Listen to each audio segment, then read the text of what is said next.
에세이. 꽃은 제 힘으로 피어나고. 이조경. 제8부. 꽃은 제 힘으로 피어나고. 내가 아끼며 키우는 식물, 스파티필름을 들여다보고 있다. 햇볕은 화사한데 내 모습은 어찌 이리 밝지 않니? 아니, 밝지 못한 정도가 아니라 아예 맥없이 늘어져 있구나. 알느라고 밥도 안 먹고 축 처져 있는 자식을 보는 것 같기도 하고, 나이 들어 후줄근해진 내 모습 그대로를 보는 것 같기도 하다. 반 그늘에서 잘 자라는 걸로 알고 키워온다. 수줍은 향기를 내며 하얀 꽃을 피워 올리면 고아하고 윤기마저 도는 그 공간이 아주 격조 높아진다.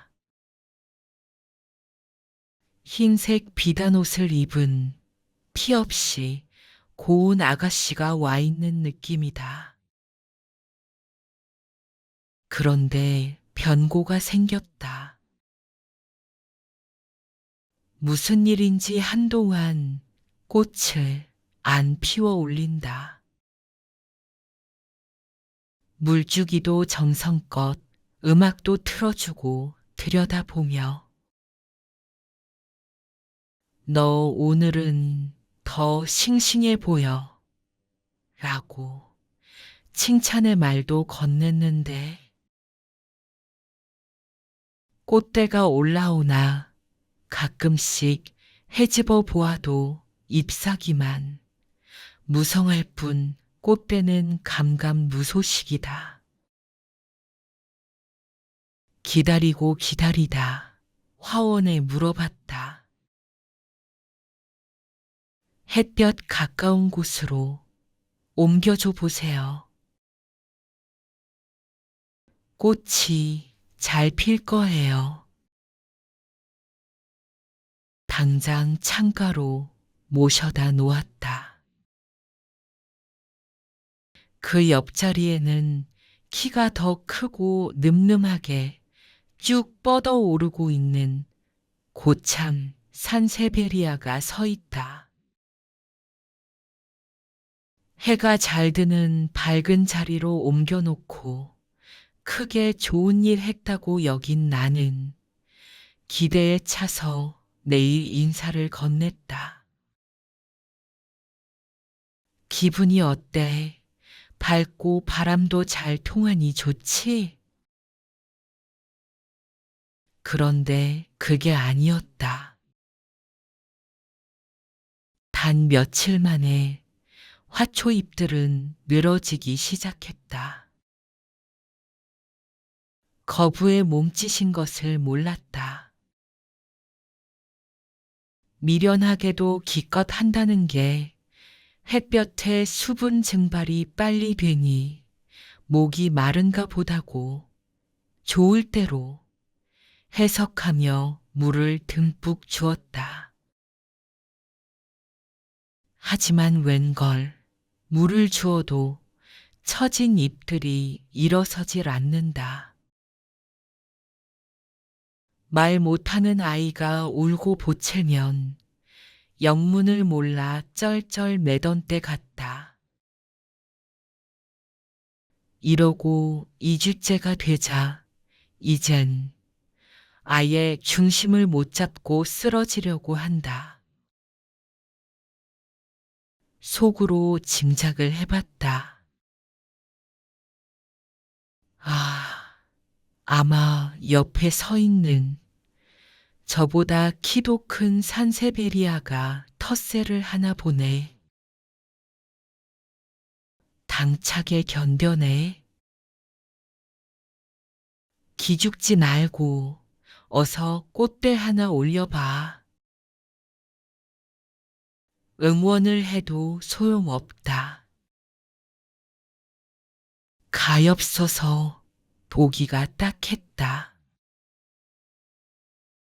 잎부터 살리는 게 순서다 싶어 꽃을 포기하고 원래 자리로 옮겨다 놓았다. 스파티필름이 회복하는 모습은 놀라웠다. 하루 이틀 만에 생기가 빳빳하게 도는 건 물론 차차 새로 피워내는 잎사귀의 크기가 얼마나 크고 윤기가 도는지 전혀 다른 품종인 듯하다. 걸리버 여행기의 대인국 이파리 같다. 여기가 원래 제 자리예요 라며 나보란 듯이 온몸으로 외치고 있는 듯 했다. 한 달쯤 지났을까? 잎사귀 틈에 무언가가 희끗한 게 보여서 멈추어 섰다. 설마? 내심 스치는 생각에 자세히 보니 오, 과연 꽃대였다. 그것도 두 군데에서나. 얼마나 반가운지 얼싸 안고 싶었다. 아기가 어릴 때 분홍색 여린 잇몸에서 새하얀 첩이가 돋아난 걸 발견했을 때의 그 풋풋한 감동이다. 오래전 일인데 생각만 해도 부끄러워지는 장면이 있다. 딸아이는 고등학교 2학년까지만 해도 기대에 부응하는 성적을 내더니 3학년이 되자 성적이 떨어졌다. 같은 동 위층에 사는 제 친한 친구에게 비춰지고 있는 게 안타까웠다. 딸은 미술 쪽으로 나아가고 싶어 하는 걸 알면서도 나는 성적부터 올리기를 바랐다. 어느 날 저녁 딸아이의 방 앞을 지나치는데 아이가 책상 앞에서 꾸벅꾸벅 졸고 있는 게 문틈으로 보였다. 뭐라고 말로 하는 대신 불이 나게 냉수를 스프레이통에 가득 채워들고 살그머니 그의 등 뒤로 갔다. 아이 뒷목에다 물줄기를 세게 뿜어댔다.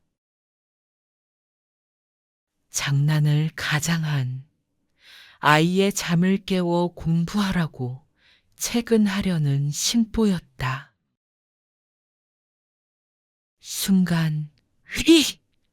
돌아보는 딸아이는 놀라움과 나에 대한 실망감이 엉켜있는 눈으로 빤히 나를 쳐다보았다.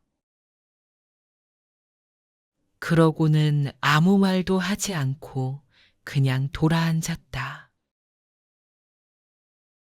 차라리 변명을 하거나 항변이라도 하지. 아차, 내가 더 당황했다. 쫓기듯 얼른 방을 나온 나는 손에 들고 있는 스프레이통을 맥없이 내려다 봤다. 화초들 잘 크라고 물을 뿌려주던 것으로 내 아이도 잘 크라고 물을 뿌려댄 건가? 꽃으로도 때리지 말라고 했는데 나는 그 애를 물로 때린 것이다. 그 일은 나에게도 상처를 주었다. 한 분야를 몹시 좋아하는 것, 그것을 발견해내는 것은 이미 본인의 재능이다. 그건 저절로 안에서 자라서 결국은 가고 싶은 길을 찾아 나서게 되나 보다. 세상과 부대끼면서 비바람을 뚫고 딸아이는 뒤늦게 남아 제 나름의 꽃을 피워내고 있다. 꽃은 제 힘으로 피어나는 것이다. 눈더미를 뚫고 올라오는 복수초가 한여름 땡볕에 피어나는 능소화가 더욱 대견해 보인다. 부모는 그저 믿어주고 기다려주는 일밖에 달리 무얼 할 수 있을까? 사과. 사과를 덥석 한 입 베어 문다. 눈 내린 길을 밟을 때의 그 사각거림이다. 입안 가득 상큼한 향기와 달콤한 즙이 고인다. 나는 가끔 사과심에 붙은 과육까지 탐하다가 까만 씨마저 먹는다. 어릴 때부터 별나게 사과를 좋아해서 어머니는 평생 너한테 사과 잘 사줄 신랑을 만나야 할 텐데 라며 웃으셨다. 지금도 집에 사과가 없으면 양식이 떨어진 거나 다름없다. 한 알의 사과를 먹는다는 것은 이 세상의 고마움을 한꺼번에 먹는 것이다. 몇 년 전 늦가을 경북 풍기의 사과 과수원을 찾았다. 한창 무르익어 곧 수확을 앞둔 사과들의 향내가 진하게 감돌았다. 나무마다 가득히 주렁주렁 매달려 있는 빨간 보석들과 가을날의 투명한 공기와 햇살이 만들어내는 풍경은 감동이고 충만함이었다. 그곳에는 사과나무와 농부와 자연이 일체가 되어 이루어낸 거룩함이 있었다. 나에게는 더 바랄 게 없는 지복의 은혜로운 시간이었다. 에덴 동산에서 금단의 열매인 사과를 따먹은 아담과 이브는 쫓겨났다. 유혹을 뿌리치지 못한 데 대한 징벌이었다. 그러나 욕망 없는 성취는 없다. 그들이 쫓겨나고부터 문명이 시작된 게 아닌가. 뉴욕시의 상징은 사과이다. 빨간색과 매력 있게 예쁜 모양, 영양가 많고 에너지 공급원인 사과처럼 뉴욕이라는 도시도 그렇다는 것이다. 스티브 잡스는 회사 이름을 애플이라 하고 한 입 베어 먹은 사과를 회사 로고로 정했다. 자기네 제품을 보기만 할 게 아니라 직접 경험해 보라는 의도였다고 한다. 사과는 영물인가? 사과가 떨어지는 단순한 장면에서 뉴턴은 만유인력의 법칙을 발견했고 내일 지구의 종말이 올지라도 나는 오늘 한 그루의 사과나무를 심겠다는 스피노자에게 의지를 주었다. 여러 개의 감자가 든 봉지 안에 사과 한 개를 넣어두면 감자는 싱싱한 채로 오래 유지된다. 우리 주변에도 그런 사람이 있다. 은연중에 선도를 실천해서 남을 잘 되게 하는 사과 같은 사람을 생각하게 된다. 접시에서 사과를 집어든다. 손끝에 우주가 따라온다. 군자란 친정에 가면 어머니의 웃음띤 얼굴처럼 꽃들도 나를 반겨주었다. 어머니는 화초를 애지중지 가꾸셨는데 그중 으뜸은 단연 군자란이었다. 오래전 우아한 자태에 감탄하는 나에게 어머니가 군자란 한 분을 나누어 주셨다. 얻어온 후 지극정성으로 키웠더니 점점 가지를 치고 몸집을 불렸다. 어느 날 화분이 턱없이 작아 보여 큰맘 먹고 분갈이를 시작했다. 화분 속을 보고 깜짝 놀랐다. 화분 위로 그만큼 무성하게 자라느라 흙 속의 뿌리들은 얼마나 고생했을까. 엄청나게 길게 뻗은 뿌리들은 비좁은 화분 안에서 서로 엉키고 설켜 어디서부터 손을 대야 할지 막막할 지경이었다. 그날 분갈이를 결심하지 않았더라면 이 아이들이 숨막혀 어쩔 뻔했나 싶어 가슴이 철렁 내려앉았다.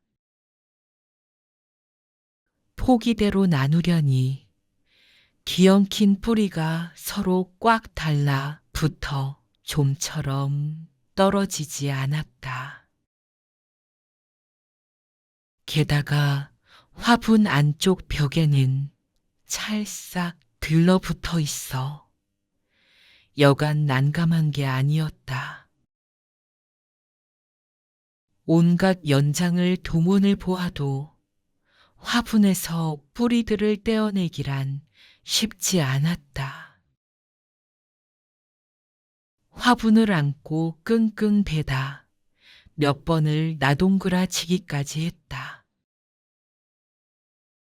잘못 건드려 엉킨 뿌리들이 잘려나갈 때 내 팔 어딘가를 베인 듯 저릿했다. 있는 힘을 다한 끝에 하나의 화분은 4개가 되었다. 몇 해 후 다시 12개의 화분으로 불어났다.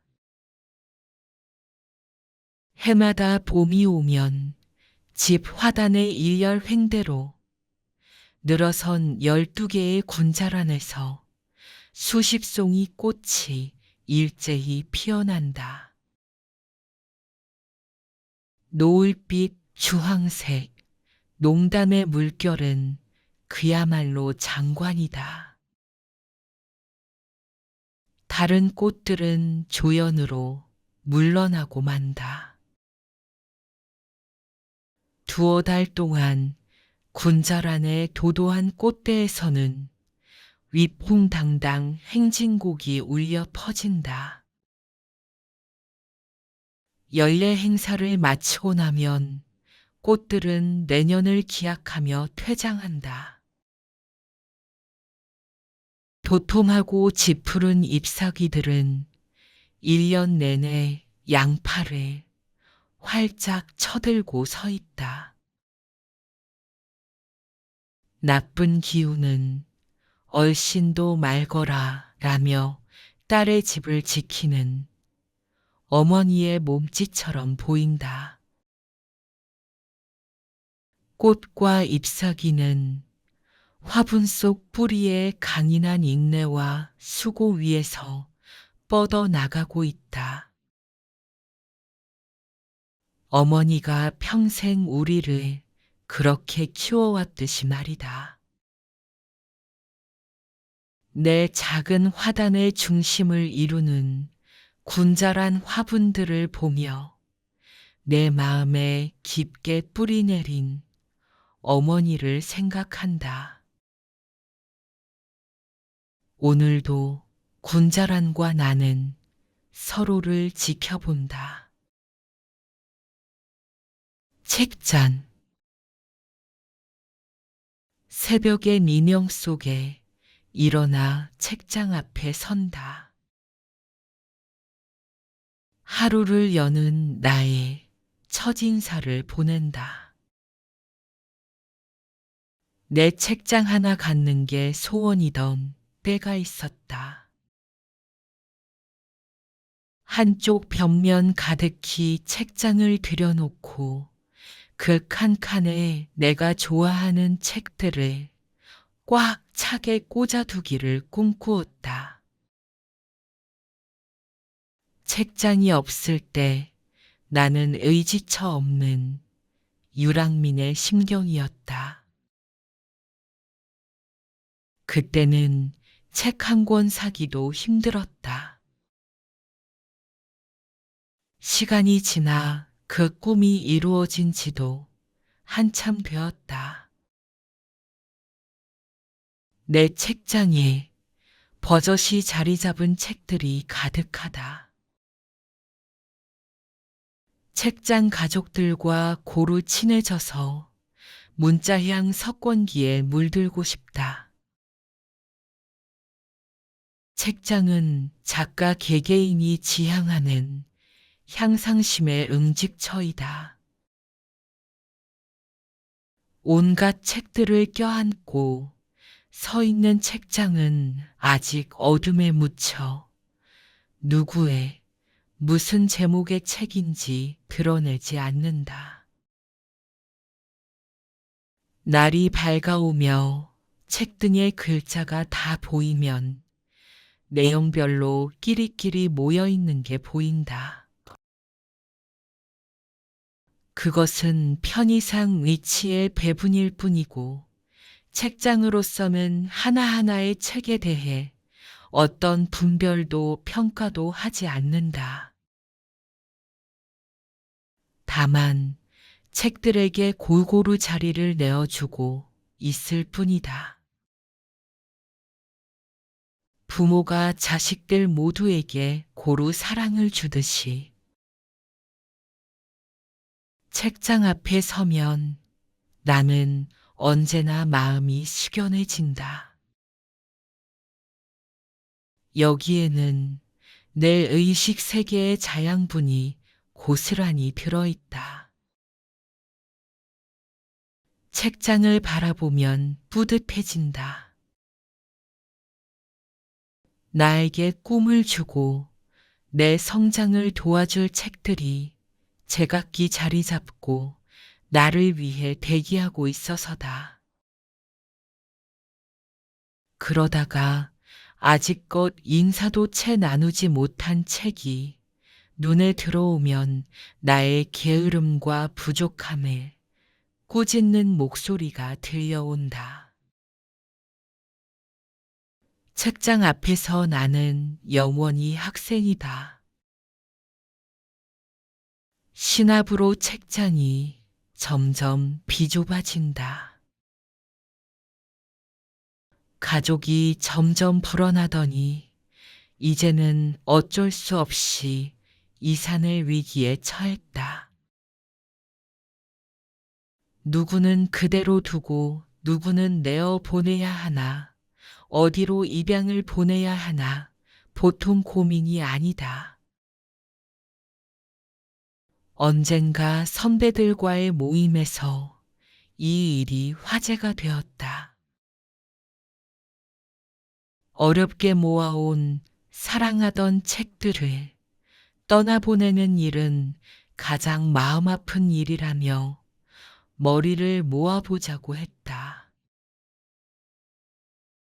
이상적인 해결 방안으로 영국 웨일스의 헌 책방 마을 헤이옴와이가 명소가 되었듯이 우리도 우리들의 책을 한데 합쳐서 몇 군데의 책방 마을을 조성하면 좋겠다고 했다. 더구나 무료로 대여해주면 호응이 좋을 거라는 의견이 나왔다. 현실화 여부는 몰라도 그 구상만으로도 흐뭇했다. 책을 분산시키면 내 책장은 어떻게 하지?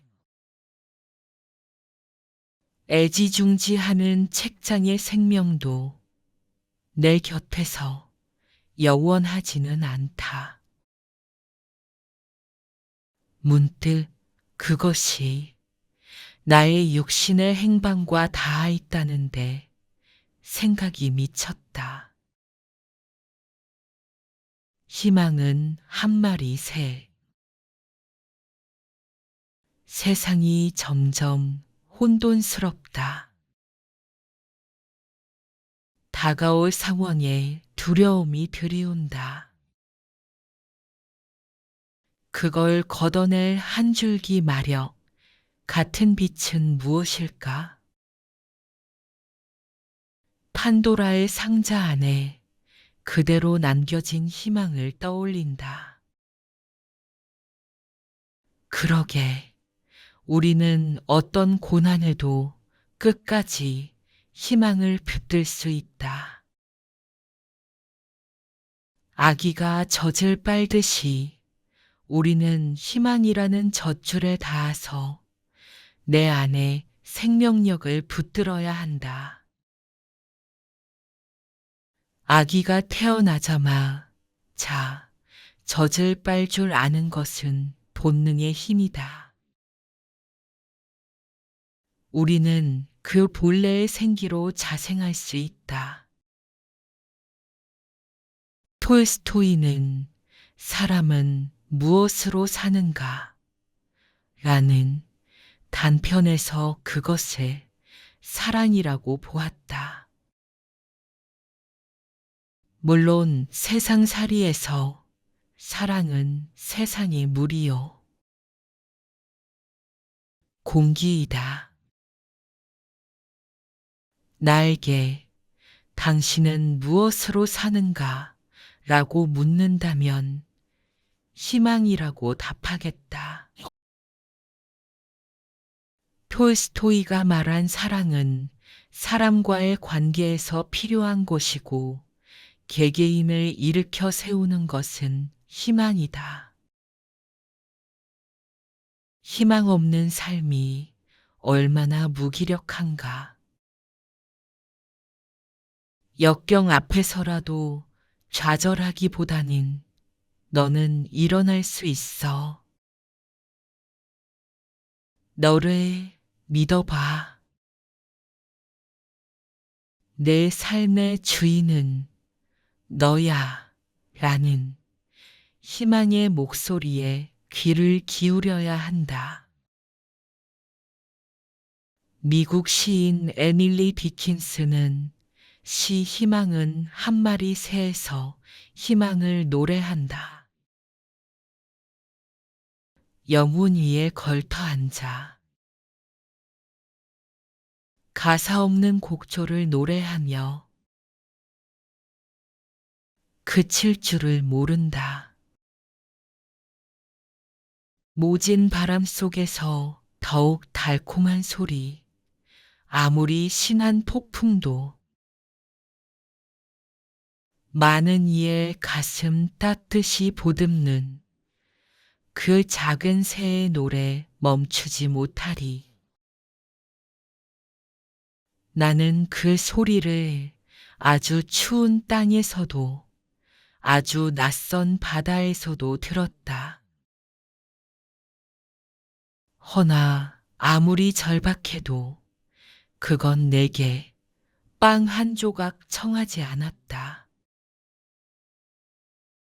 희망은 우리의 영혼 속에 들어와 있다. 끊임없이 희망을 사겨주는데 가사가 없다니. 어쩌면 각자가 처한 입장에 따라 노랫말을 지어 불러야 할 듯하다. 심하게 힘든 어려움을 만났을 때일수록 희망은 더욱 절실하다. 괜찮아. 힘을 내. 라고 용기를 주는 내 안의 목소리를 막을 수 있는 건 없다. 마지막 두 줄에서 시인의 강력한 메시지를 듣는다. 어떤 극한 상황에서도 희망은 아무 대가 없이 공짜로 주어진다는 것이다. 우리가 이 세상에서 누리는 가장 멋진 축복은 희망이라는 선물을 받은 것이다. 나는 그것의 한 가지를 더 보태고 싶다. 세상의 여건이 빚어내는 절망에 쉽게 굴복하지 말고 내 삶의 주체가 되어 역경을 이겨내려는 인내와 노력이 반드시 있어야 한다. 한 마리 새처럼 희망의 날개를 활짝 펴고 날아야 한다. 시간을 간직하다. 몇 년 전 연말 즈음이었다. 초겨울 스산한 거리에 돌돌 굴러가던 낙엽들도 영영 사라진 무렵 친구들의 부음이 연달아 들려왔다. 우리 동문 둘이 세상을 떠났다는 소식이었다.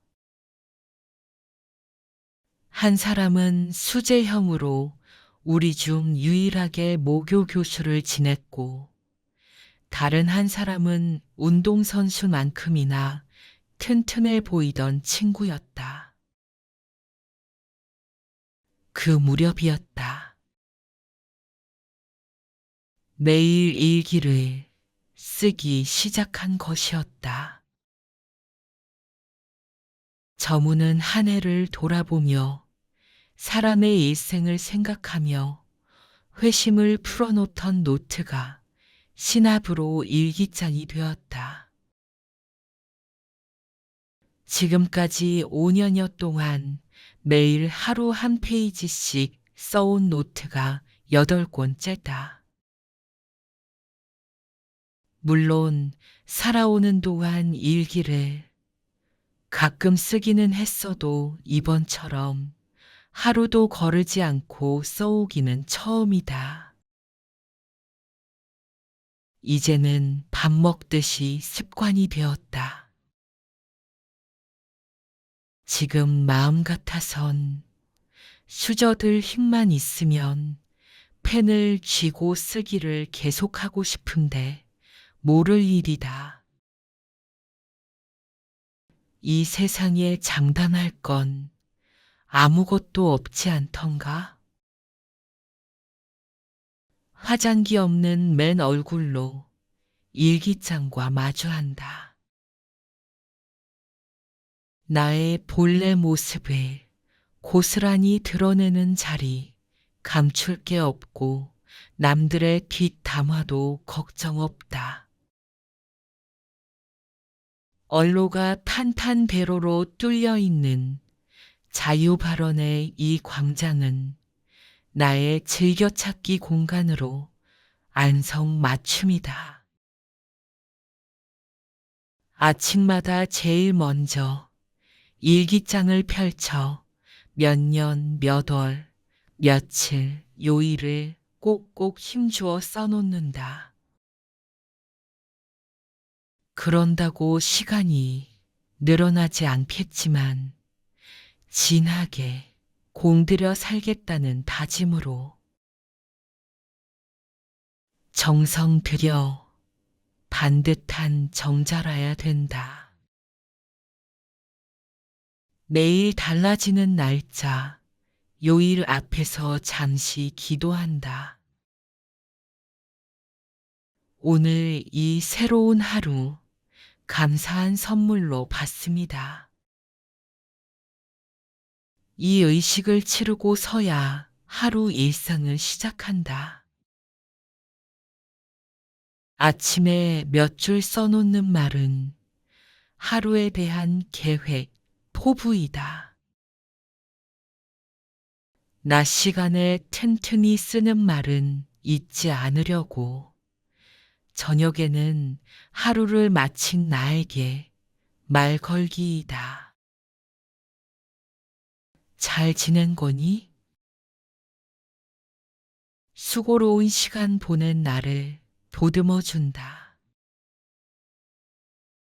책이나 신문에서 좋은 구절을 만나거나 통화를 하다가 감동을 받아도 즉시 일기장에 적어둔다. 글인이나 글에 관해 문득 떠오르는 구상도 바로 노트 안에 착지시켜둔다.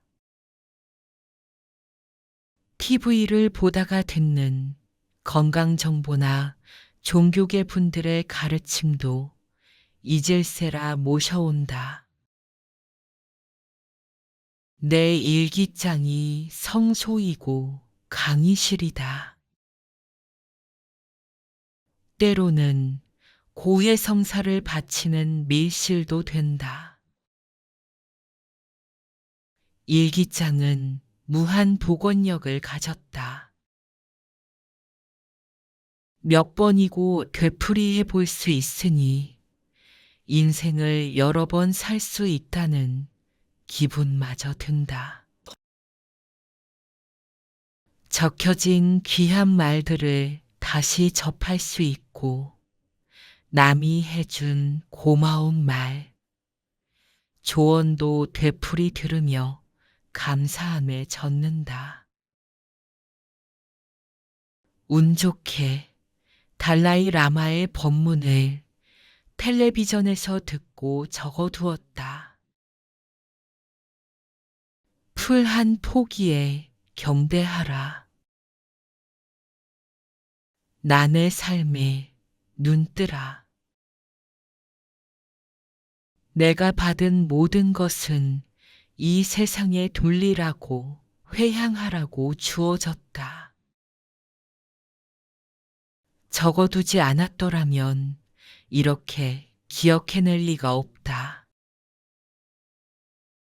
형광펜으로 표시해 놓은 부분은 조심하고 주의를 요하는 나의 실수단이다. 볼 때마다 씁쓸하고 헛헛한 미소 짓고 무안해도 별 수 없이 그게 나다. 적어 놓았던 것으로 예방이 된다면 10번이라도 기록으로 남겨야 한다. 사진 한 장에 수많은 이야기가 담겨 있듯이 글은 글자 이상이다. 글은 생명력을 가졌다. 글을 남기면 역사가 된다. 내 아이들이 자라면서 쓴 일기장이며 독후감 노트를 모아두었다. 어느 날 손자에게 보여주며 말했다. 네 아빠가 바로 네 나이 때 이런 생각을 했구나. 손자는 신기해 하고 흥미로워했다.